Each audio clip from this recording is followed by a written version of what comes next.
I was doing late-night deliveries during this particular shift. When I worked this job, I lived in the Poconos.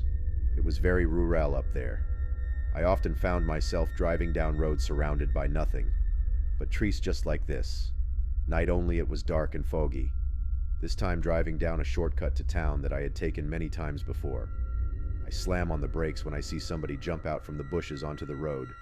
The sickening bump and thump from the front of the car confirmed that I had hit the person. I put my hand to my forehead, cursing to myself. I couldn't believe what just happened. I just hit a person. I got out of my car and checked to see if they were all right. It was a man wearing a black hoodie with the hood up. He lay motionless by my car tire. I had no idea what to do at this point. I was panicking. Why the hell was this guy in the middle of nowhere? Why did he jump in front of my car? And then things got weirder.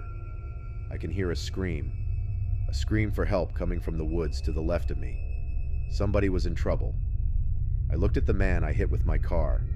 He was still on the ground, motionless. I'd only be gone for a minute. I figured for whatever stupid reason I thought it was okay to leave the man behind to go into the woods. I moved in the direction.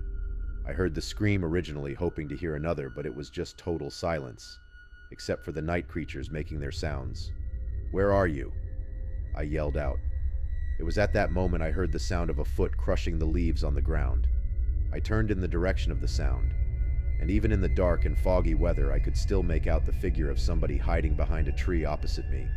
I ran as fast as I could back to my car, looking back constantly to make sure I wasn't being followed. When I got back to my car, the man I had hit was gone. I didn't stick around to wonder where he went. I just got back in my car and proceeded down the road. My heart was racing the whole drive through, but I still ended up delivering the pizza.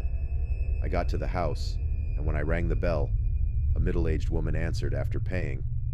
I noticed that her eyes focused on something behind me, and then she asked me, "They let you guys have delivery partners?" Now I was confused and asked her what she meant, and she told me, "You got someone with you in your car." I felt a pain in my stomach as I turned and saw somebody sitting in the back seat of my car. I called the cops, using the woman's phone, and they arrived shortly after, but the person in the back seat of my car was already gone. The scariest thing about this whole story: the police found a blood-stained knife on the floor of my car, where the man was hiding. This memory still haunts me every day, and I can genuinely tell you it's painfully scary, just to imagine how things could have turned out if I hadn't made the delivery.